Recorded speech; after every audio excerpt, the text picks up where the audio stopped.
Hello friends, welcome to Jenny Cooks. Friends, இன்னைக்கு தேங்காய் பால் சாதம் சுவையாக எப்படி செய்யறதுன்னு பார்க்கலாம். இது லஞ்சுக்கு மதிய சாப்பாட்டுக்கு வச்சுக்கலாம். நைட் டின்னருக்கும் வச்சு சாப்பிடலாம். ரொம்ப அருமையா இருக்கும். இதுக்கு வந்து நம்ம நான்வெஜ் டேஸ்ட்ல என்னென்ன குழம்பு வைப்போமோ அது எல்லாமே செட் ஆகும். அதாவது மட்டன் குழம்பு, சிக்கன் குழம்பு, முட்டை குழம்பு, அதுக்கப்புறமா வெஜிடபிள் குருமா இது எல்லாமே சூப்பராகும். இப்போ வாங்க எப்படி பண்ணுறதுன்னு பார்க்கலாம். தேங்காய் பால் சாதத்துக்கு 3 கப் அரிசி வந்து நான் பாஸ்மதி அரிசி எடுத்துருக்கேன், ஊற வச்சுருக்கேன் கழுவிட்டு. அதுக்கு 3 மூடி தேங்காய் எடுத்துக்கோங்க. 1 கப் அரிசிக்கு 1 மூடி தேங்காய். இது நல்லா இந்த மாதிரி வெது வெதுப்பான தண்ணி சேர்த்துட்டு இப்படி திக்கான பேஸ்ட்டாக அரைச்சிக்கணும். தேங்காய் நல்லா அரைச்சி எடுத்துக்கோங்க. மொத்தமாக ஒரு பாத்திரத்தில் நான் 3 மூடி தேங்காய் அரைச்சி வச்சுருக்கேன். இதில் கொஞ்சம் வெது வெதுப்பான தண்ணி சேர்த்து கலக்கிட்டு இப்படி தான் தேங்காய் பால் முறையாக எடுக்கணும். வெது வெதுப்பான தண்ணி சேர்த்து தான் எடுக்கணும். இதுக்கப்புறமா ஒரு வடிகட்டு வச்சுட்டு நல்லா இந்த மாதிரி நல்லா புழிஞ்சு எடுத்துக்கோங்க. ஃபஸ்ட்டு தேங்காய் பால் நல்லா திக்காக இருக்கும்.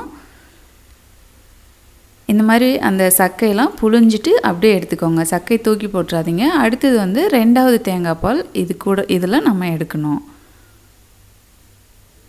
அவ்வளோதான். இப்போ நல்லா ஃபஸ்ட்டு தேங்காய் பால் புழிஞ்சு எடுத்தாச்சு. இதை அப்படியே வேற ஒரு பாத்திரத்தில் மாற்றிக்கோங்க. மொத்தம் 3 கப் அளவுக்கு அரிசி அளந்த கப்பில் 3 கப் அளவுக்கு இந்த திக்கான தேங்காய் பால் இருக்குது. நான் சப்டைட்டில் கரெக்டாக எழுதுனா அது வந்து மாறிடுச்சு. இப்போ அடுத்தது நம்ம அந்த சக்கை புழிஞ்சு வச்சுருக்கோம்ல, அதில் வந்து தேவையான அளவு தண்ணி சேர்த்துட்டு நல்லா கரைச்சி அதையும் ஒரு டைம் நல்லா புழிஞ்சு எடுத்துக்கோங்க. இதுதான் செகண்ட் தேங்காய் பால். முறையாக தேங்காய் பால் சாதம் இப்படி தாங்க செய்யணும். ஏன்னா தேங்காயில் வந்து ரொம்ப சத்து இருக்குது. அதனால் இதே போல் நீங்கள் ட்ரை பண்ணுங்கள். இப்போ 2வது எடுத்த தேங்காய் பால் 3.5 கப் இருக்குது. இப்போது இந்த தேங்காய் பால் சாதம் செய்ய ஒரு பாத்திரத்தில் கொஞ்சமாக ஆயில் சேர்த்துக்கோங்க. அதில் பட்டை, கிராம்பு, ஏலக்காய், அந்த ஸ்டார் பூ இது எல்லாமே சேர்த்துக்கோங்க. ஒரு மீடியம் சைஸ் பெரிய வெங்காயம் சேர்த்துக்கலாம். ரொம்ப ஈஸி, டக்குன்னு செஞ்சு முடிச்சிடலாம். இந்த வெங்காயம் வந்து ப்ரௌனாலாம் ஆக வேண்டாம். ஏன்னா சாதம் வந்து கலர் சேஞ்ச் ஆயிரும். லைட்டாக வதக்கிட்டு ஒரு 3 பச்சை மிளகாய் சேர்த்துருக்கேன். ஒரு மீடியம் சைஸ் தக்காளி நீல வாக்கில் கட் பண்ணி இது கூட சேர்த்துக்கோங்க. இதையும் வந்து கொஞ்சமாக வதக்குனா போதும். ரொம்ப நல்லா வதக்கணும்னு அவசியம் இல்லை. இப்போது புதினா கொத்தமல்லி கொஞ்சமாக இது கூட சேர்த்துக்கோங்க. ரொம்ப அதிகம் வேண்டாம். நம்ம போடுற பொருள் இவ்வளோ கம்மி தான், ஆனால் சாப்பிட்றதுக்கு அவ்வளோ நல்லாயிருக்கும். இப்போ செகண்ட் எடுத்த தேங்காய் பால் இருக்குல்ல, அது வந்து இது கூட நான் சேர்த்துக்கிறேன். 3.5 கப் இருந்தது. மொத்தம் நம்ம 3 கப்பு வந்து அரிசி எடுத்துருக்கோம். 1 டேபிள் ஸ்பூன் அளவுக்கு கல் உப்பு சேர்த்துக்கோங்க. இப்போது இது தண்ணி கொதிக்கட்டும். அதுக்கப்புறம் அரிசி போட்டுக்கலாம்.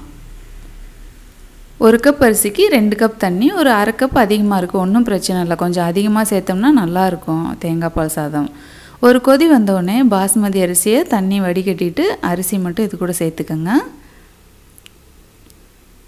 சேர்த்துட்டு இந்த தண்ணி வத்துற அளவுக்கு இந்த அப்படியே மீடியம் ஹீட்லேயே வச்சுட்டு இந்த பாஸ்மதி அரிசி வேக வச்சுக்கோங்க.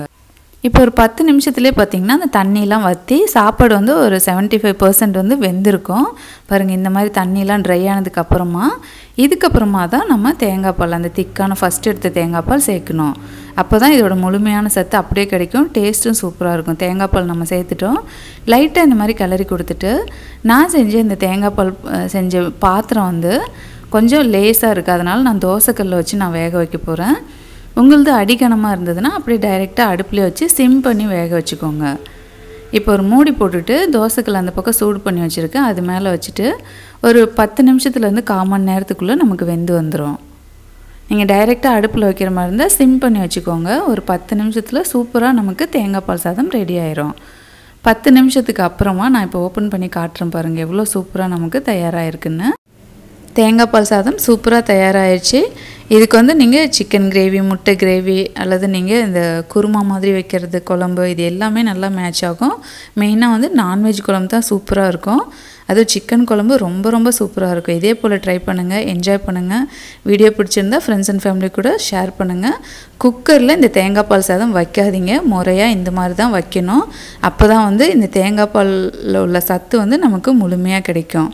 இந்த வீடியோ பிடிச்சிருந்தா லைக், ஷேர் பண்ணுங்கள். தேங்க்யூ, பாய்.